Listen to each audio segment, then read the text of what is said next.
Welcome to స్వతంత్ర. నేను విజయ్. ముందుగా హెడ్లైన్స్ చూద్దాం.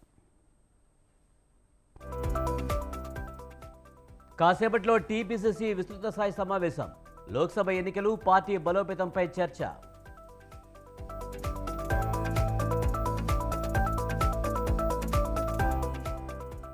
రాబోయే రోజుల్లో కుట్రలు, కుతంత్రాలు జరుగుతాయి.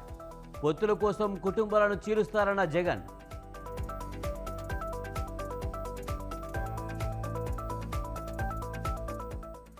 కాంగ్రెస్లో ఎవరు చేరినా వైసీపీకి నష్టం లేదు.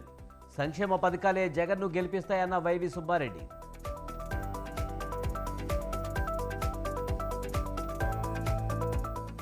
వైసీపీ నేతలు ప్రజాధనాన్ని దోపిడీ చేస్తున్నారు.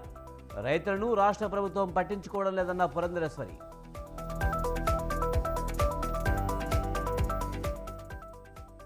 ఏపీలో అంగన్వాడీల ఆందోళనలు ఉధృతం. కలెక్టరేట్ల ముట్టడితో ఉద్రిక్తత.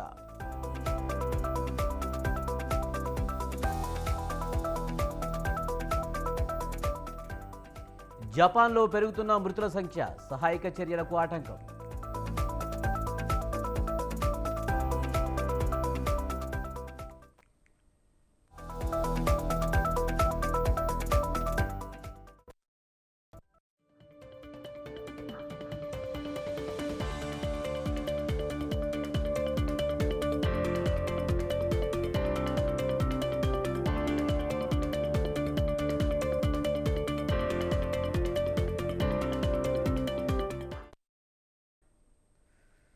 కాకినాడ సభలో సీఎం జగన్ కీలక వ్యాఖ్యలు చేశారు. కుటుంబాలను చీల్చి రాజకీయాలు చేస్తారని అన్నారు. కుటుంబాలను అడ్డగోలుగా చీల్చే కార్యక్రమాలు జరుగుతాయన్న సీఎం రాబోయే రోజుల్లో మరిన్ని కుట్రలకు తెరతీస్తారని తెలిపారు. కుట్రలు, కుతంత్రాలు ఎక్కువగా జరుగుతాయని, తామంతా అప్రమత్తంగా ఉండాలని తేల్చి చెప్పారు సీఎం జగన్. రోజుల్లో ఇంకా ఎక్కువ మోసాలు చేసే పరిస్థితి వస్తుంది. రాబోయే రోజుల్లో ప్రతి ఇంటికి కేజీ బంగారం ఇస్తాము అని చెప్పే నాయకులు వస్తారు. రాబోయే రోజుల్లో ప్రతి ఇంటికి ఒక బెంజ్ కార్ ఇస్తామని చెప్పే నాయకులు కూడా మీ ఇంటి దగ్గరికి వస్తారు. రాబోయే రోజుల్లో కుట్రలు ఎక్కువ జరుగుతాయి, కుతంత్రాలు ఎక్కువ జరుగుతాయి, కుటుంబాలను అడ్డగోలుగా చీల్చే కార్యక్రమాలు కూడా జరుగుతాయి. రాబోయే రోజుల్లో పొత్తులు ఎక్కువగా పెట్టుకుంటారు, కుటుంబాలను చీలుస్తారు, రాజకీయాలు చేస్తారు, అబద్ధాలు చెప్తారు, మోసాలు చేస్తారు. ఇవన్నీ కూడా జరుగుతాయి. అప్రమత్తంగా ఉండమని చెప్పి మిమ్మల్ని అందరినీ కోరుతా ఉన్నా. రాబోయే రోజుల్లో ఇంకా జనసేనాని పవన్ కళ్యాణ్ కాకినాడపై స్పెషల్ ఫోకస్ పెట్టారు. రేపటి నుంచి 3 రోజుల పాటు కాకినాడలో ఉండనున్నారు. అమలాపురం, రాజమండ్రి పార్లమెంటు పరిధిలోని అసెంబ్లీ నియోజకవర్గాల కోఆర్డినేటర్లతో విడివిడిగా సమావేశం కానున్నారు. గత వారంలో 3 రోజులు కాకినాడలోనే ఉన్న పవన్ కళ్యాణ్ కాస్త విరామం తర్వాత మళ్లీ పర్యటించనున్నారు. కాకినాడ సిటీపై ప్రత్యేక దృష్టి పెట్టారు సేనాని. డివిజన్ల వారీగా నేతలు, కార్యకర్తలతో సమావేశమవుతారు. మొత్తం 50 డివిజన్లలో 22 డివిజన్లలో రివ్యూ ముగిసింది. మిగతా డివిజన్ల రివ్యూ ఈ పర్యటనలో చేరున్నారు.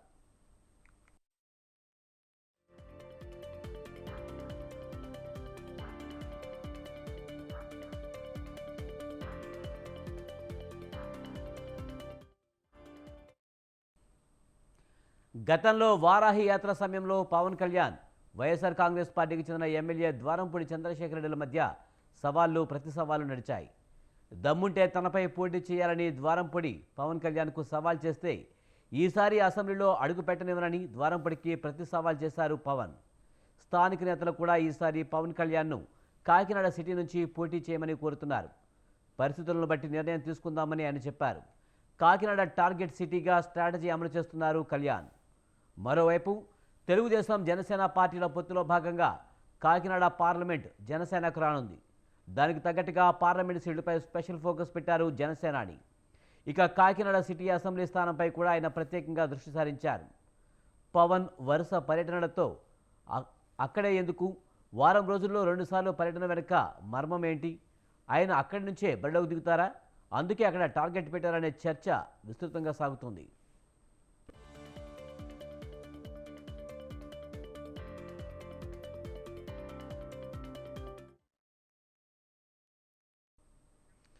సీఎం జగన్పై ఏపీ బీజేపీ అధ్యక్షురాలు పురంధరేశ్వరి విరుచుకుపడ్డారు. ఏపీని అప్పుల రాష్ట్రంగా మార్చారని దుయ్యబట్టారు. వైసీపీ నేతలు ప్రజాధనాన్ని దోపిడీ చేస్తున్నారని మండిపడ్డారు. ఏపీలో రైతులు అనేక ఇబ్బందులు పడుతున్నారన్న పురంధరేశ్వరి రైతులను రాష్ట్ర ప్రభుత్వం పట్టించుకోవడం లేదని ఆరోపించారు. కేంద్ర పథకాలను రాష్ట్ర పథకాలుగా చెప్పుకుంటున్నారని ఆగ్రహం వ్యక్తం చేశారు.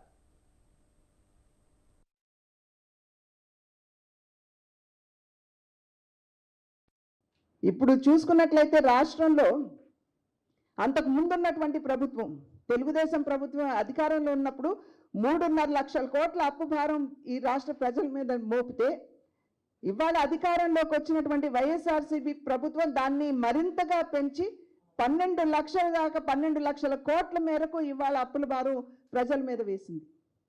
ఇక్కడ అప్పుల మీద అప్పులు చేస్తూ ఆంధ్ర రాష్ట్రాన్ని అప్పుల రాష్ట్రంగా మార్చేటువంటి ప్రభుత్వం ఇవాళ మనం రాష్ట్రంలో చూస్తున్నాం. అవినీతి ఇంకా చెప్పనవసరం లేదు.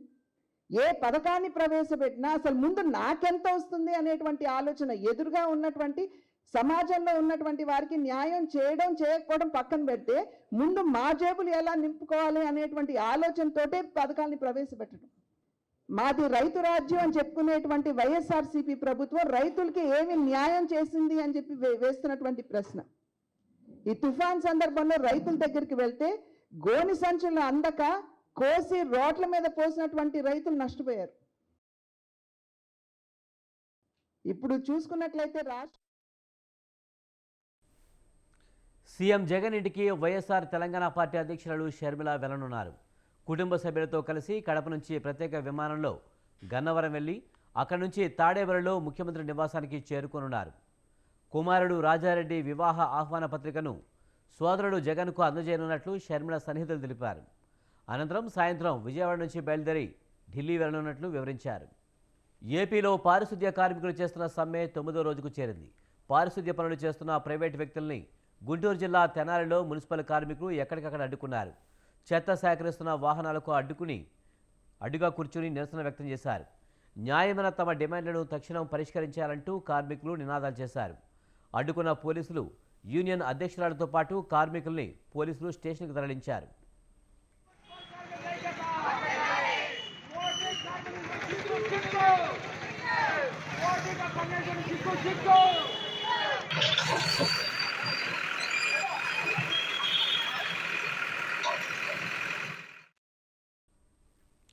ఆదిలాబాద్ జిల్లా నేరేడుగొండ మండలం కుఫ్టీ గ్రామం వద్ద అదుపు తప్పి లారీ బోల్తా పడింది. నాగపూర్ నుండి హైదరాబాద్కు నారింజకాయలతో వెళ్తుండగా ఈ ప్రమాదం జరిగింది. రోడ్డు పక్కకి లారీ అదుపు తప్పి పడిపోవడంతో నారింజకాయలు కింద పడ్డాయి. రోడ్డుపై పడిపోయిన నారింజ పండ్ల కోసం జనం ఎగబడ్డారు. పెద్ద పెద్ద సంచులతో నారింజ పండ్లను నింపుకున్నారు.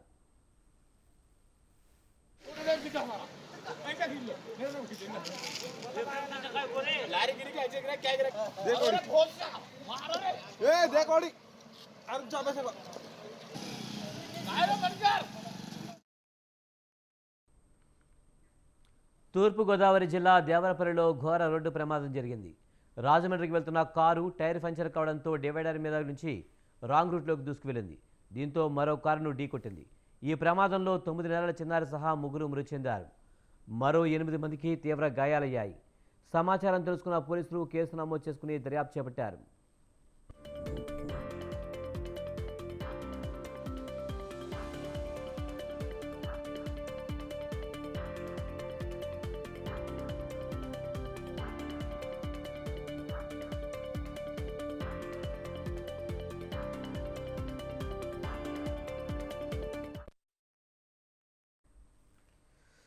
మహబూబాబాద్ జిల్లా కేశసముద్రంలో దొంగలు బీభత్సం సృష్టించారు.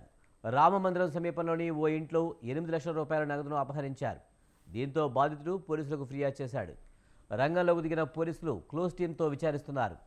అనుమానం ఉన్న వ్యక్తులపై ఆరా తీస్తున్నారు పోలీసులు.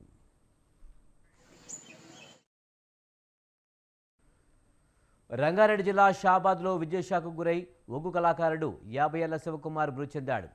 తన బృందంతో కలిసి ప్రదర్శన ఇచ్చే క్రమంలో శివకుమార్ మౌత్ పీస్కు విద్యుత్ సరఫరా కావడంతో అక్కడికక్కడే మృతి చెందాడు. షాబాద్ మండలం చంద్రం వెల్లి గ్రామంలో ఈ ఘటన జరిగింది. ఘటనలో మరో వ్యక్తికి గాయాలయ్యాయి. పోలీసులు కేసు నమోదు చేసుకుని దర్యాప్తు చేస్తున్నారు. ఆహుతుల్ని ఈ ఘటన తీవ్రంగా కలిచివేసింది.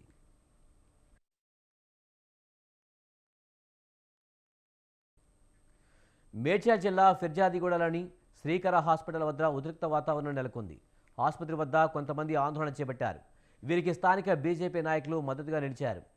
ప్రజల నుంచి లక్షల్లో డబ్బులు దోచుకుంటున్నారని బాధితులు ఆరోపించారు. శ్రీకర హాస్పిటల్ యాజమాన్యం వ్యాపారం చేస్తుందని ఏనుగు సుదర్శన్ రెడ్డి విమర్శించారు. మృతుని కుటుంబానికి న్యాయం చేయాలని డిమాండ్ చేశారు. డాక్టర్స్ లేకపోవడం వలన అతను చనిపోయిన సంఘటన తెలిసినప్పటి నుంచి ఇప్పటి వరకు వాళ్ళు అంటే యాజమాన్యం స్పందన లేదు. ముఖ్యంగా శ్రీకర్ హాస్పిటల్ ఎట్లా ఉందంటే ప్రతి ఒక్క అధికారి మేనేజ్ చేసే ప్రయత్నం చేస్తున్నారు. జిల్లా వైద్యాధికారి కూడా గతంలో ఫిర్యాదు కూడా చేయడం జరిగింది. కలెక్టర్ గారు కూడా ఫిర్యాదు చేయడం జరిగింది.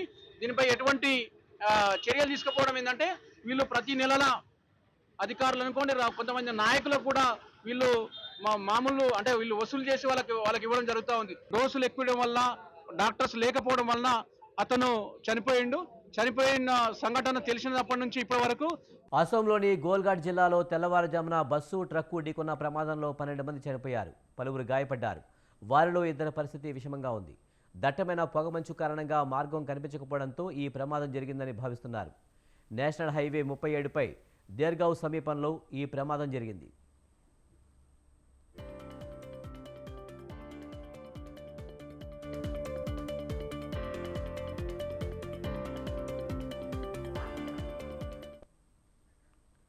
నలభై 5 మంది ప్రయాణికులతో గోల్ఘాట్ నుంచి తిన్సుకియా వెళ్తున్న బస్సు ఎదురుగా వస్తున్న ట్రక్కును నేరుగా ఢీకొనడంతో ఈ ప్రమాదం జరిగింది.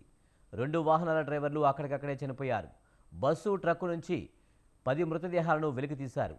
మరో 2 మృతదేహాలు వాహనాల్లో ఇరుక్కుపోయాయి.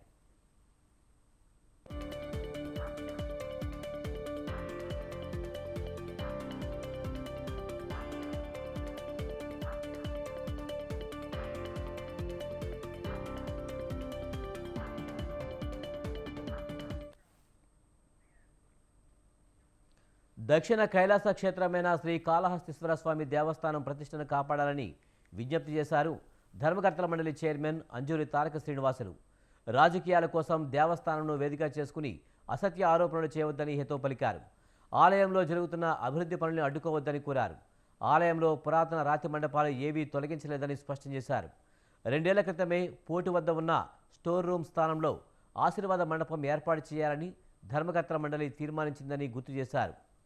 మాస్టర్ ప్లాన్లో భాగంగా రాహుకేతు పూజ మండపాలని ఆలయ ప్రాకారంలోకి తీసుకువచ్చి టైం స్లాట్ విధానం అమలులోకి తీసుకురానున్నట్లు చెప్పారు. సెల్ ఫోన్లు కంచు గడప దాటకుండా ఉండాలని చెప్పి షరతు పెట్టారనే విషయాన్ని కూడా తెలుసుకోలేకపోవడం దురదృష్టకరం. ఇక్కడ వస్తున్న నాయకులు కానీ సెల్ ఫోన్ లోపల తీసుకుపోయేదానికి అనుమతి ఉన్నప్పటికీ చైర్మన్కు, ఈఓ గారికి, ఎమ్మెల్యే గారికి అనుమతి ఉన్నప్పటికీ కూడా కంచు గడప ముందే పెట్టేసి వెళ్తున్నాం. అటువంటిది ప్రతి 4 ద్వారాల దగ్గర కూడా మనం ఫ్లెక్సీలు ఏర్పాటు చేస్తున్నాం. సెల్ ఫోన్లు అనుమతి లేదు అనేసి సెల్ ఫోన్ తీసుకెళ్ళడం, అక్కడ సెల్ఫీ వీడియో తీసుకోవడం అనేది సుధీర్ రెడ్డి గారి విఘ్నతకే వదిలేస్తున్నాం. 500 రూపాయలు ఆశీర్వాదానికి ఒక టికెట్ పెట్టాం. కానీ ఆ టికెట్ ద్వారా కూడా టికెట్ని మూవ్ చేయాలంటే కూడా ఒక మండపం లేదు. తిరుమలలో ఒక మండపం ఉంది, కాణిపాకంలో మండపం ఉంది, బోయగొండ గంగమ్మ గుడిలో మండపం ఉంది. ఇక్కడ ఏంటంటే మనం దక్షిణామూర్తి కింద భక్తులు కానీ విపరీతంగా వచ్చారంటే దాన్ని ఓపెన్ చేయాలి ఆ గేటు. ప్రముఖ శైవ క్షేత్రమైన నంద్యాల జిల్లా యాగంటిలో షూటింగ్ స్పాట్ వద్ద జూనియర్ ఆర్టిస్టులు ఆందోళన దిగారు. కారు పార్కింగ్ వద్ద ప్రధాన గేటుకు తాళం వేసి నిరసన తెలిపారు. జూనియర్ ఆర్టిస్టుల దినసరి వేతనంలో కోత విధిస్తున్నారంటూ హీరో కారును అడ్డగించారు. దీంతో కారు దిగి కార్1 వ్యాన్లోకి వెళ్ళిపోయాడు హీరో. సినిమా షూటింగ్ 300 మంది లోకల్ జూనియర్ ఆర్టిస్టులను వినియోగించారు యూనిట్ వారు. అయితే వారితో చేసుకున్న ఒప్పందం మేరకు నగదు ఇవ్వకపోవడంతో ఆందోళన దిగారు ఆర్టిస్టులు. దీంతో పరిస్థితి ఉద్రిక్తంగా మారింది.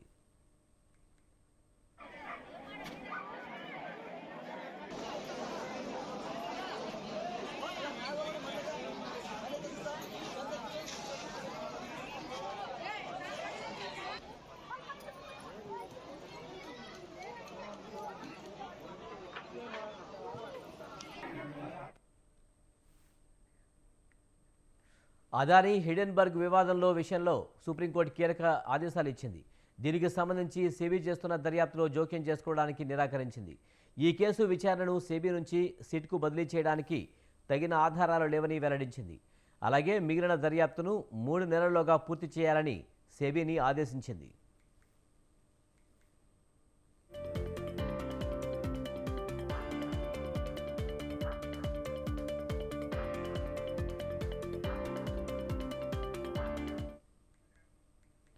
అదానీ గ్రూప్ తన షేర్లలో అవకతవకలకు పాల్పడుతుందని, ఖాతాల్లోనూ మోసాలు చేస్తుందని హిడెన్బర్గ్ ఇచ్చిన నివేదిక తీవ్ర దుమారానికి దారితీసింది. దీనికి సంబంధించి దాఖలైన పలు పిటిషన్లను సుప్రీంకోర్టు విచారించింది. 4 పిటిషన్లలో తీర్పును వెలువరించింది.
కాసేపట్లో టీపీసీసీ సమావేశం ప్రారంభం కానుంది.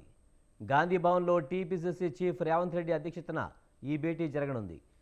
లోక్సభ ఎన్నికల్లో అనుసరించాల్సిన వ్యూహాలు, ఎంపీ అభ్యర్థుల విషయంలో సమాలోచనలు, నామినేట్ పోస్టుల భర్తీ సహా పలు కీలక అంశాలపై చర్చించనున్నారు.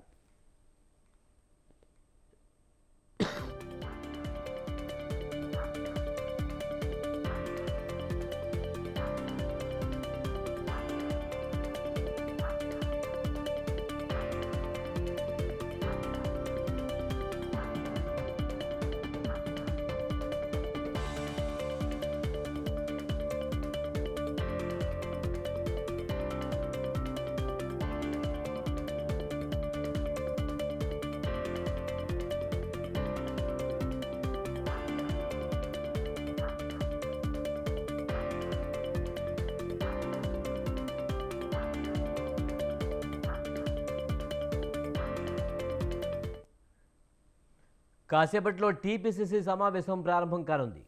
గాంధీ భవన్లో టీపీసీసీ చీఫ్ రేవంత్ రెడ్డి అధ్యక్షతన ఈ భేటీ జరగనుంది. లోక్సభ ఎన్నికల్లో అనుసరించవలసిన వ్యూహాలు, ఎంపీ అభ్యర్థుల విషయంలో సమాలోచనలు, నామినేట్ పోస్టుల భర్తీ సహా పలు కీలక అంశాలపై చర్చించనున్నారు.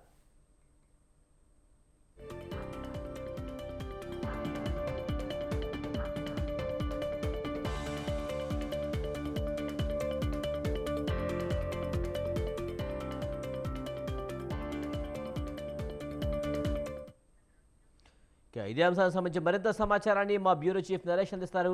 నరేష్, కాసేపట్లో టీపీసీసీ విస్తృత స్థాయి సమావేశం జరగనుంది. పూర్తి సమాచారం ఏంటి? మరికొద్దిసేపట్లో రేవంత్ రెడ్డి ఇక్కడ చేరుకుంటారు. రేవంత్ రెడ్డి వచ్చిన తర్వాత రేవంత్ రెడ్డి అధ్యక్షతన ఈ సమావేశం ప్రారంభమవుతుంది. పిసిసి చీఫ్ రేవంత్ నేతృత్వంలో ఈ సమావేశం ప్రారంభమవుతుంది. నాయకులందరికీ ఇక్కడికి చేరుకున్నారు. ప్రధానంగా లోక్సభ ఎన్నికల నేపథ్యంలో అసెంబ్లీ ఎన్నికల తర్వాత లోక్సభ ఎన్నికల్లో విజయం సాధించేందుకు కాంగ్రెస్ పార్టీ ప్రయత్నాలు చేస్తామని, దానికి సంబంధించి అభ్యర్థుల ఎంపిక, గెలుపుకి సంబంధించి నాయకులు చర్చిస్తారు. దాంతో పాటు మంత్రివర్గ విస్తరణ, నామినేటెడ్ పోస్టుల భర్తీ, ఎమ్మెల్సీ అభ్యర్థుల ఎంపిక, ఈ అన్ని అంశాల మీద కూడా ఈ సమావేశం తర్వాత మొదటిసారిగా విజయ స్థాయి సమావేశం జరుగుతుంది. లేకుండా పార్టీ ప్రభుత్వం మధ్య మరింత సమన్వయం పెరగాల్సిన అవసరం ఉంటుంది. అప్పుడే సంక్షేమ ఫలాలు అర్హులకి దక్కుతాయి అన్న ఒక అంశాన్ని ఈ సమావేశంలో ప్రధానంగా చర్చించే అవకాశాలు ఉన్నాయి. ఏదేమైనప్పటికీ మరికొద్ది నిమిషాల్లో గాంధీభవన్ వేదికగా కాంగ్రెస్ విస్తృత స్థాయి సమావేశం ప్రారంభం కానుంది. Vijay. Right, thank you Naresh.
YSRTP అధినేత్రి షర్మిల నేడు ఢిల్లీకి వెళ్లనున్నారు. రేపు కాంగ్రెస్ అగ్రనేతలు సోనియా గాంధీ, రాహుల్ సమక్షంలో కాంగ్రెస్ తీర్థం పుచ్చుకోనున్నారు. రేపు ఉదయం 11 గంటలకు కాంగ్రెస్లో చేరనున్నారామె. షర్మిలతో పాటు ఆళ్ల రామకృష్ణారెడ్డి కూడా కాంగ్రెస్లో చేరతారనే ప్రచారం జరుగుతుంది. షర్మిలతో పాటు వైసీపీ అసంతృప్తులు సైతం హస్తం కండువా కప్పుకోనున్నారు. రేపు కాంగ్రెస్లో వైఎస్ఆర్టీపీ విలీనం కానుంది. అయితే షర్మిలకు ఏపీ పీసీసీ చీఫ్ లేదా ఏఐసీసీ పదవి ఇస్తారనే దానిపై సస్పెన్స్ కొనసాగుతుంది. ఏఐసీసీ, సిడబ్ల్యూసీలో ఏదైనా పదవి ఇచ్చే అవకాశం ఉందని కాంగ్రెస్ వర్గాలు అంటున్నాయి.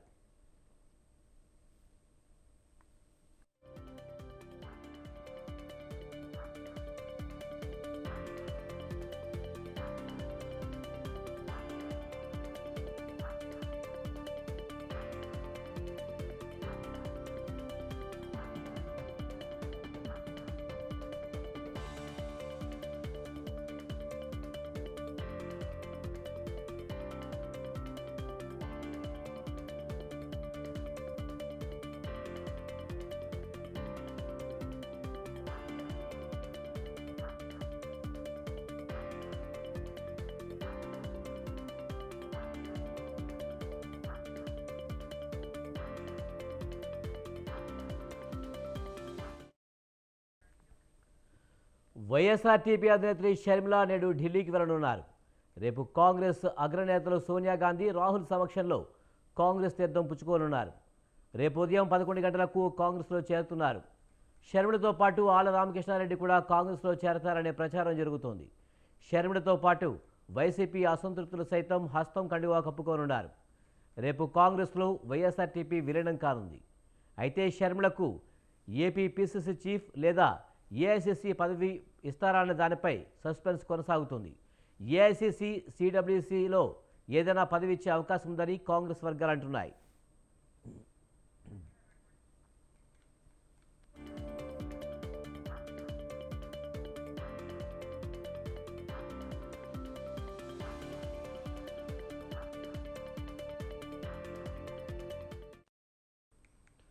వైఎస్ఆర్టీపీ అధినేత్రి షర్మిల నేడు ఢిల్లీకి వెళ్లనున్నారు.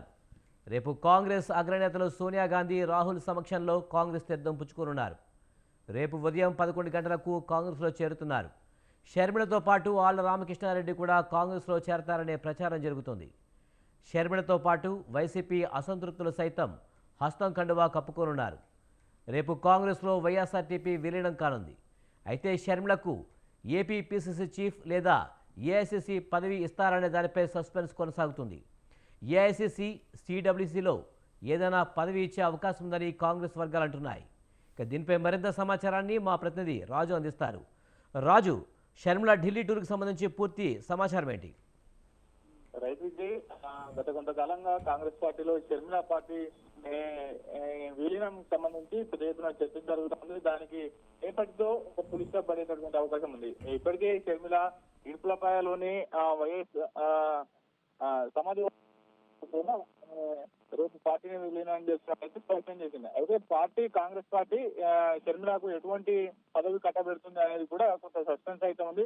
ఇప్పటికే పార్లమెంట్ ఎన్నికల లక్ష్యంగా కూడా కాంగ్రెస్ పార్టీ పదవి కలుపుతా ఉంది. అందులో భాగంగానే కాంగ్రెస్ పార్టీకి అటు ఏపీలో జీవం పోసేందుకు పిసిసి చీఫ్ షర్మిలను చేస్తారనేటటువంటి ప్రచారం అయితే జరుగుతా ఉంది. ఏది ఏమైనప్పటికీ ప్రస్తుతం పార్లమెంట్ ఎన్నికలు ఉన్న దృష్ట్యా మొదట ఏసీ జనరల్ సెక్రటరీ ఇచ్చేసి పూర్తిగా పార్లమెంట్ ఎన్నికల బరిలో ఉన్నటువంటి అభ్యర్థులు ఎవరైతే ఉంటారో వారి యొక్క ప్రచారంలో కీలకంగా ఒక స్టార్ క్యాంపెయినర్ గా షర్మిలను సేవలు ఉపయోగించుకునేటటువంటి అవకాశం అయితే కనిపిస్తుంది. అనంతరం పార్లమెంట్ ఎన్నికలు వచ్చిన అనంతరమైనా, లేదంటే సమయం ఉంటే పార్లమెంట్ ఎన్నికలకు బిఫోర్ అయినా సరే పిసిసి ఇవ్వాలనేటటువంటి ఆలోచనలో అటు అధిష్టానం ఉంది. మొన్న జరిగినటువంటి ఢిల్లీలో జరిగినటువంటి ఏపీ వ్యవహారాలకు సంబంధించి ముఖ్య నేతలతో పాటు రాహుల్ గాంధీ భేటీ అయ్యి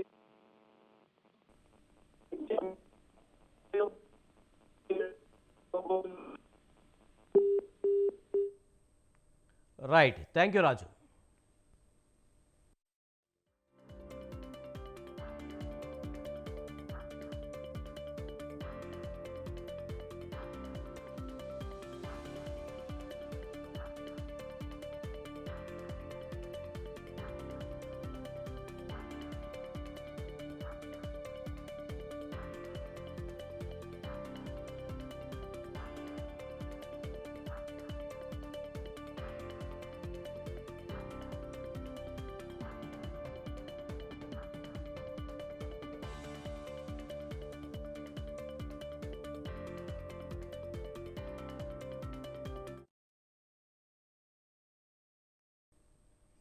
ఎవరు ఏ పార్టీలో చేరినా సీఎం జగన్ అందిస్తున్న సంక్షేమ పథకాలే వైసీపీ బలమన్నారు ఆ పార్టీ నేత వైవి సుబ్బారెడ్డి. ఏపీలో సంక్షేమ పథకాల ద్వారా లబ్ధి పొందుతున్న పేదలందరూ వైసీపీని మరోసారి గెలిపించి వైఎస్ జగన్ను సీఎంను చేస్తారనే నమ్మకాన్ని వ్యక్తం చేశారు. బీసీలకు సీట్లు ఇవ్వడం కోసమే కొన్ని సీట్లు సర్దుబాటు చేయాల్సి వస్తుందన్నారు. ఒకరిద్దరు వెళ్లడం వల్ల తమకేమీ నష్టం లేదన్నారు. కొందరు వారి వ్యక్తిగత కారణాలతో బయటికి వెళ్తున్నారని చెప్పారు. సీఎం జగన్ ఏ నిర్ణయం తీసుకున్నా అందరూ కట్టుబడి ఉండాల్సిందేనని వైవి సుబ్బారెడ్డి స్పష్టం చేశారు. కొత్తగా అభ్యర్థులను పెట్టే విషయంలో ఎలక్షన్ల వరకు నిరంతరము ఈ ప్రక్రియ జరుగుతూనే ఉంటుంది. ఎక్కడ మార్పులు అవసరమో ఉమ్మడి ప్రకాశం జిల్లా కానివ్వండి, రాష్ట్రంలో 175 నియోజకవర్గాల్లో ఇప్పటి వరకు సుమారుగా 35 నియోజకవర్గాల్లో మార్పులు చేయటం జరిగింది. అందులో చాలామందిని పార్లమెంటు సభ్యులుగా పంపించడం జరిగింది, చాలామందిని వేరే నియోజకవర్గాలకు మార్చడం జరిగింది. ఇది ఎవరిని కూడా ఇబ్బంది పెట్టే పరిస్థితి లేకుండా అందరికీ న్యాయం చేసే విధంగా, పరిష్కారం చేసే విధంగా ముఖ్యమంత్రి జగన్మోహన్ రెడ్డి గారు చర్యలు తీసుకున్నారు. చంద్రబాబు నాయుడు గారు ఎన్ని డ్రామాలు వేసినా, ఎన్ని యాత్రలు చేసినా, ఎన్ని కదిలిరా అని పిలిచినా ప్రజలు నమ్మే పరిస్థితి లేదు. మరీ ముఖ్యంగా 2014 నుంచి 19 వరకు చంద్రబాబు నాయుడు అని ఆయన ఒక్క హామీ అమలు చేయకుండా ప్రజలను మోసం చేశారు. మార్పులు చేర్పుల విషయంలో, కొత్తగా అభ్యర్థులను పెట్టే విషయంలో ఎలక్షన్ల వరకు నిరంతరము ఈ ప్రక్రియ జరుగుతూనే ఉంటుంది. ఎక్కడ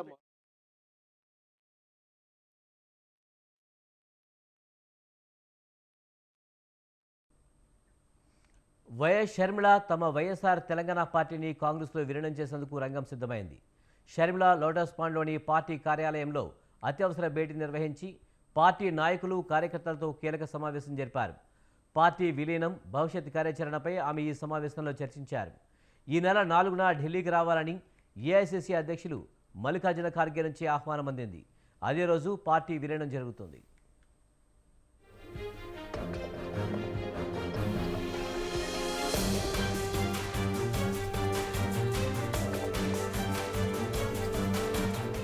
వైఎస్ఆర్టీపీ పార్టీ కాంగ్రెస్ పార్టీలో విలీనం కానుంది. వైఎస్ షర్మిల నేడు కడప జిల్లా ఇడుపులపాయకు వెళ్తున్నారు. ఇడుపులపాయలో తన తండ్రి వైఎస్ రాజశేఖర్ రెడ్డి సమాధి వద్ద నివాళులు అర్పిస్తారు. కొత్తగా పెళ్లైన కుమారుడు రాజారెడ్డి, కోడలు ప్రియతో కలిసి షర్మిల ఇడుపులపాయ వెళ్తున్నారు. అక్కడే పార్టీ విలీనంపై ఓ ప్రకటన చేసే అవకాశం ఉంది. 4న ఢిల్లీలో కాంగ్రెస్ అధ్యక్షుడు మల్లికార్జున ఖర్గే, సీనియర్ నాయకులు రాహుల్ గాంధీ, ప్రియాంక గాంధీ సమక్షంలో షర్మిల కాంగ్రెస్ తీర్థం తీసుకోనున్నారు.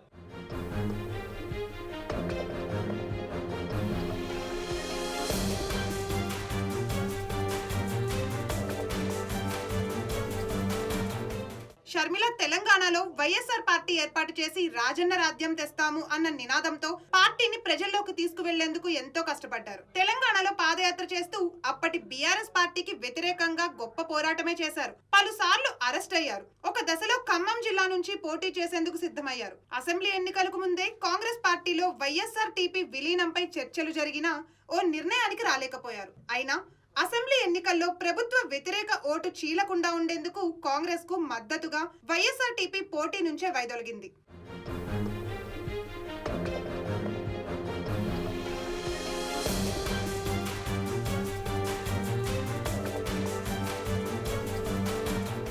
తెలంగాణలో కాంగ్రెస్ పార్టీ అధికారంలోకి వచ్చిన తర్వాత ఆంధ్రప్రదేశ్లోనూ దాదాపు నామమాత్రంగా ఉన్న కాంగ్రెస్ పార్టీ పునరుజ్జీవనంపై కాంగ్రెస్ అధిష్టానం దృష్టి పెట్టింది. ప్రస్తుత ఏపీ సీఎం జగన్ సోదరి వైఎస్ఆర్టీపీ అధ్యక్షురాలు షర్మిలను కాంగ్రెస్ పార్టీలో చేర్చుకొని ఏపీలో కాంగ్రెస్ పునరుద్ధరణలో ఆమెకు సేవలు వినియోగించాలి అన్న ఆలోచనలో భాగంగానే 4న షర్మిల పార్టీ కాంగ్రెస్ లో విలీనం అవుతోంది.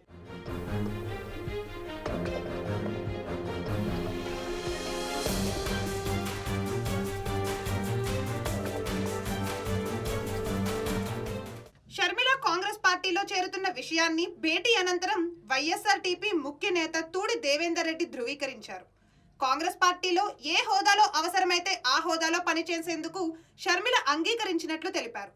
కాంగ్రెస్ నిర్ణయానికి షర్మిల, తామందరం కూడా కట్టుబడి ఉంటామని స్పష్టం చేశారు. వైఎస్ రాజశేఖర రెడ్డి వారసత్వం గల షర్మిల నాయకత్వం అవసరమని కాంగ్రెస్ భావిస్తున్న నేపథ్యంలో ఆ పార్టీలో షర్మిల తాము చేరుతున్నట్లు తెలిపారు. పార్టీకి ఏ హోదాలో అవసరమైతే ఆ హోదాలో పనిచేయడానికి షర్మిల గారు ముందుకు రావడం జరిగింది.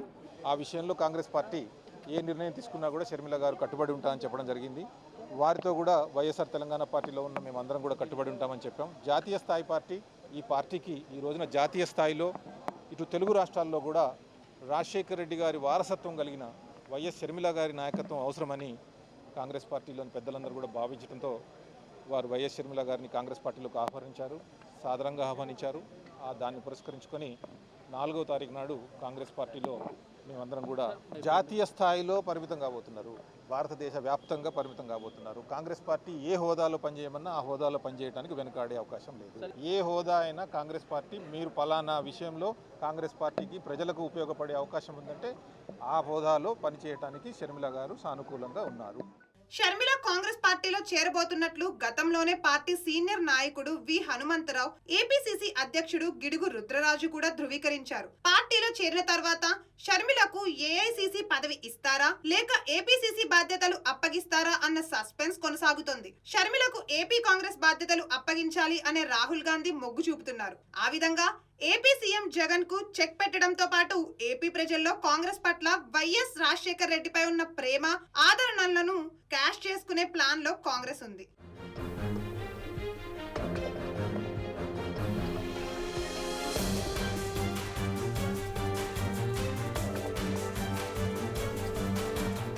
తెలంగాణలో వైఎస్ఆర్టీపీ కోసం ఇన్నాళ్లు కృషి చేసిన షర్మిల ఇక ముందు ఏపీలో కాంగ్రెస్ పునరుద్ధరణలో కీలక పాత్ర వహించనున్నారు. ఆమెకు ఏఐసీసీ పదవి లేదా కాంగ్రెస్ వర్కింగ్ కమిటీలో కీలక పదవి ఇస్తారు అని కాంగ్రెస్ వర్గాలు భావిస్తున్నాయి.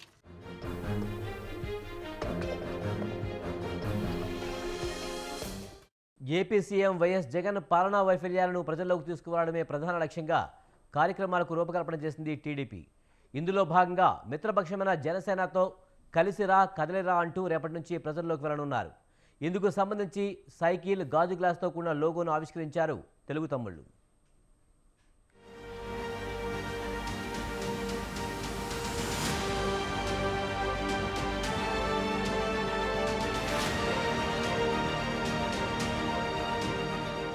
రా కదిలిరా అంటూ తెలుగువారి ఆత్మగౌరవాన్ని ఎలుగెత్తి చాటారు అన్న నందమూరి తారక రామారావు. ఇప్పుడు అదే పిలుపును మళ్లీ ప్రజల్లోకి తీసుకువెళ్లేందుకు సిద్ధమైంది టీడీపీ. రాష్ట్రంలో అసెంబ్లీ, పార్లమెంటు ఎన్నికలు ముంచుకొస్తున్న వేళ ఏపీ సీఎం వైఎస్ జగన్ పాలనలో విధ్వంసాలు, వైఫల్యాలు తప్ప అభివృద్ధి అనేది లేనే లేదంటూ విమర్శిస్తున్నారు తెలుగు తమ్ముళ్ళు. ఇదే విషయాన్ని తమ మిత్రపక్షమైన జనసేనతో కలిసి ప్రజల్లోకి తీసుకువెళ్లి సర్కారు వైఖరి ఎండగట్టేందుకు సిద్ధమయ్యారు.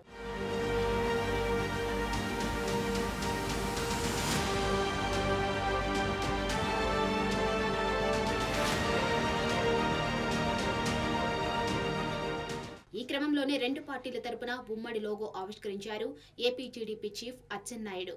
టీడీపీ జెండాలోని సైకిల్, జనసేన గుర్తైన గాజు గ్లాస్ కలిపి ఉమ్మడి లోగోను పార్టీ కేంద్ర కార్యాలయంలో ఆవిష్కరించారు. ఈ సందర్భంగా జగన్ పాలనలో తూర్పారు పెట్టారు అచ్చెన్నాయుడు. వైసీపీ పాలనలో రాష్ట్రం చీకటిమైందని ఆరోపించారు.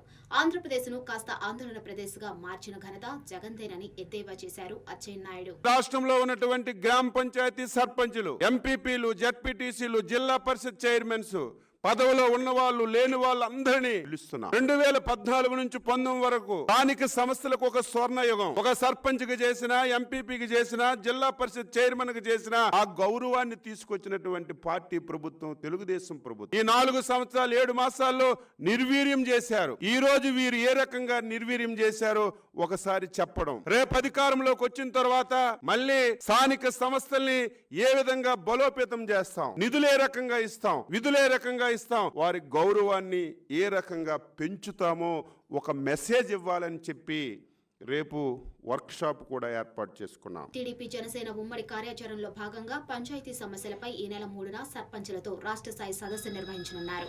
ఈ నెల 4న బీసీలకు జరిగిన అన్యాయంపై జైహో బీసీ పేరిట మరో రాష్ట్ర స్థాయి సదస్సు ఏర్పాటు చేశారు. ఇక ఈ నెల 5 నుంచి 29 వరకు అన్ని పార్లమెంటు స్థానాల్లో చంద్రబాబు బహిరంగ సభలు ఏర్పాటు చేశారు. ఇందులో భాగంగా మొదట ఈ నెల 5న ఒంగోలులో, 7న విజయవాడ, నరసాపురం పార్లమెంటు పరిధిలో సభలు ఉన్నాయి. ఇక ఎన్టీఆర్ వర్ధంతి అయిన ఈ నెల 18న గుడివాడలో భారీ సభ ఏర్పాటు చేశారు.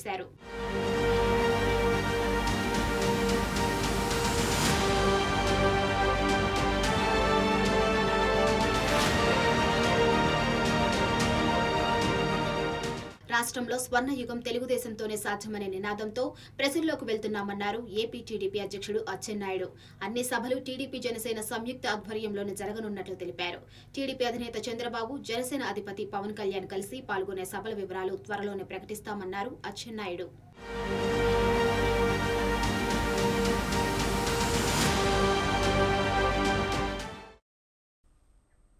హైదరాబాద్లో నుమాయిష్ జోష్ మొదలైంది.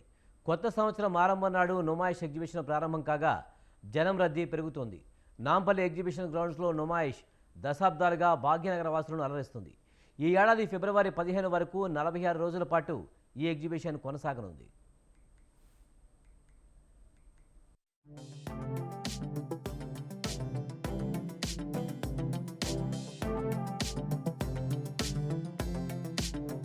కొత్త సంవత్సరంతో పాటు కొంగ్రత్త రీతిలో ప్రతి ఏడాది భాగ్యనగర్ ప్రజలను అలరించేది నాంపల్లి నుమాయిష్ ఎగ్జిబిషన్.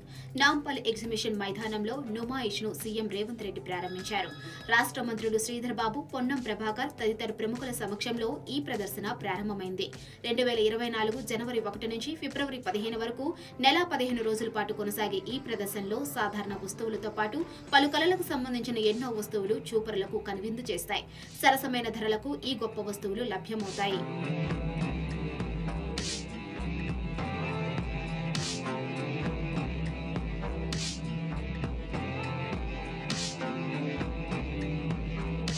హైదరాబాద్ అంటే Charminar, tank bund, Nampally exhibition గుర్తుకు వస్తాయని ముఖ్యమంత్రి యనుమల రేవంత్ రెడ్డి వ్యాఖ్యానించారు.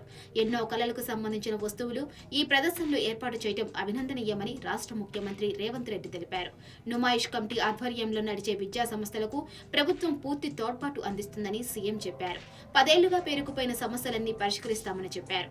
నుమాయిష్ కమిటీలో మహిళల ప్రాతినిధ్యం ఎంతో అభినందనీయమన్నారు. పారిశ్రామిక రంగంలో మహిళలకు మరింత ప్రోత్సాహం అందిస్తామని తెలిపారు. నుమాయిష్ కు వచ్చే వ్యాపారాలు ప్రజలకు ఏ విధమైన ఇబ్బంది తలెత్తకుండా అధికారులు అన్ని జాగ్రత్తలు తీసుకోవాలని సీఎం రేవంత్ రెడ్డి ఆదేశించారు. గత 10 సంవత్సరాల నుంచి తెలంగాణ రాష్ట్రం వచ్చిన తర్వాత మీ పేరుకపోయిన సమస్యలన్నిటిని కూడా పరిష్కరించడానికి ఈ ప్రభుత్వం సిద్ధంగా ఉన్నదని చెప్పి మీ యాజమాన్యానికి వేదిక మీద నుంచి నేను తెలియజేస్తున్నా. మీలాంటి సొసైటీలు సామాజిక బాధ్యతతో నిర్వహిస్తున్న విద్యా సంస్థలకు అండగా నిలబడడం ప్రభుత్వాల బాధ్యతనే కాకుండా మీ సిఎస్ఆర్ ఫండ్సే కాదు, ఇతర కార్పొరేట్ కంపెనీలకు కూడా అవసరమైతే రాష్ట్ర ప్రభుత్వం తరఫున సూచన చేస్తాం. మీ ఫర్దర్ ఎక్స్టెన్షన్ ఆఫ్ యువర్ యాక్టివిటీస్కి సిఎస్ఆర్ ఫండ్స్ ఇంకా ఇతర ఎంఎన్సీ కంపెనీల నుంచి కూడా ఏదైనా అవకాశం ఉంటే డెఫినెట్గా రాష్ట్ర ప్రభుత్వం మీకు మద్దతుగా నిలబడడం, మీకు సహకరించడానికి నా వైపు నుంచి పూర్తిగా సహకారం ఉంటుంది. హైదరాబాద్ లో అట్టహాసంగా ప్రారంభమైన 83వ ఆల్ ఇండియా ఇండస్ట్రియల్ ఎగ్జిబిషన్ లో దేశ విదేశాలకు చెందిన ఉత్పత్తులతో 2400 స్టాల్స్ ఏర్పాటు చేశారు. దేశం నలుమూలల నుంచి వచ్చిన వ్యాపారులు ఇక్కడ ప్రదర్శనలో భాగస్వామ్యం అయ్యారు. ఒక్క మాటలో చెప్పాలంటే కాశ్మీర్ నుంచి కన్యాకుమారి వరకు ఉన్న ఎందరో వ్యాపారులు ఇక్కడ స్టాల్స్ ఏర్పాటు చేశారు. అమ్యూజ్మెంట్ పార్క్, ఫుడ్ కోర్ట్, పారిశ్రామికవేత్తల ఉత్పత్తి అమ్మకాలకు సంబంధించిన పలు స్టాల్స్ ఏర్పాటు చేశారు.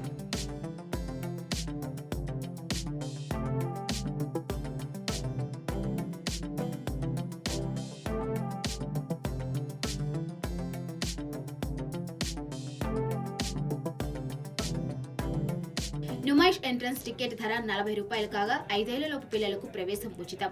మధ్యాహ్నం 3 గంటల నుంచి రాత్రి 10:30 వరకు నుమాయిష్ కొనసాగనుంది. వీకెండ్ లో రాత్రి 11 వరకు ఈ ప్రదర్శన ఉంటుంది. ఎగ్జిబిషన్ కు వచ్చే వారికి ఫ్రీ పార్కింగ్ సదుపాయం కల్పించారు. జనవరి 9వ తేదీన ప్రత్యేకించి మహిళలకు మాత్రమే అనుమతి కల్పిస్తున్నట్లు ఎగ్జిబిషన్ వర్గాలు తెలిపాయి. నాంపల్లి ఎగ్జిబిషన్ నేపథ్యంలో అర్ధరాత్రి 12 గంటల వరకు మెట్రో రైలు సేవలు అందుబాటులో ఉండనున్నాయి.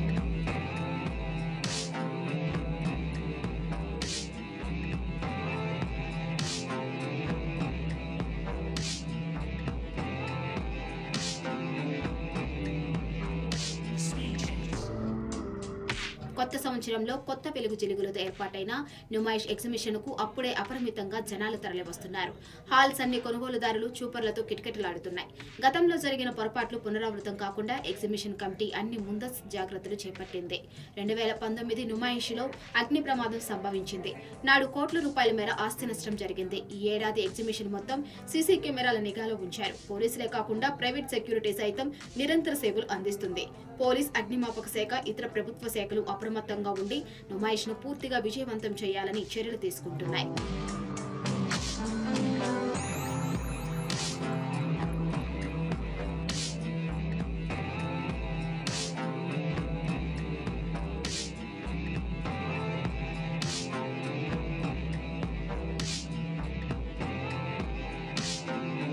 నుమాయిష్ కేవలం వస్తు ప్రదర్శన విక్రయాలకే పరిమితం కాకుండా పారిశ్రామిక ఉత్పత్తుల్లోనూ బేష్ సబాష్ అనిపించుకుంటుంది.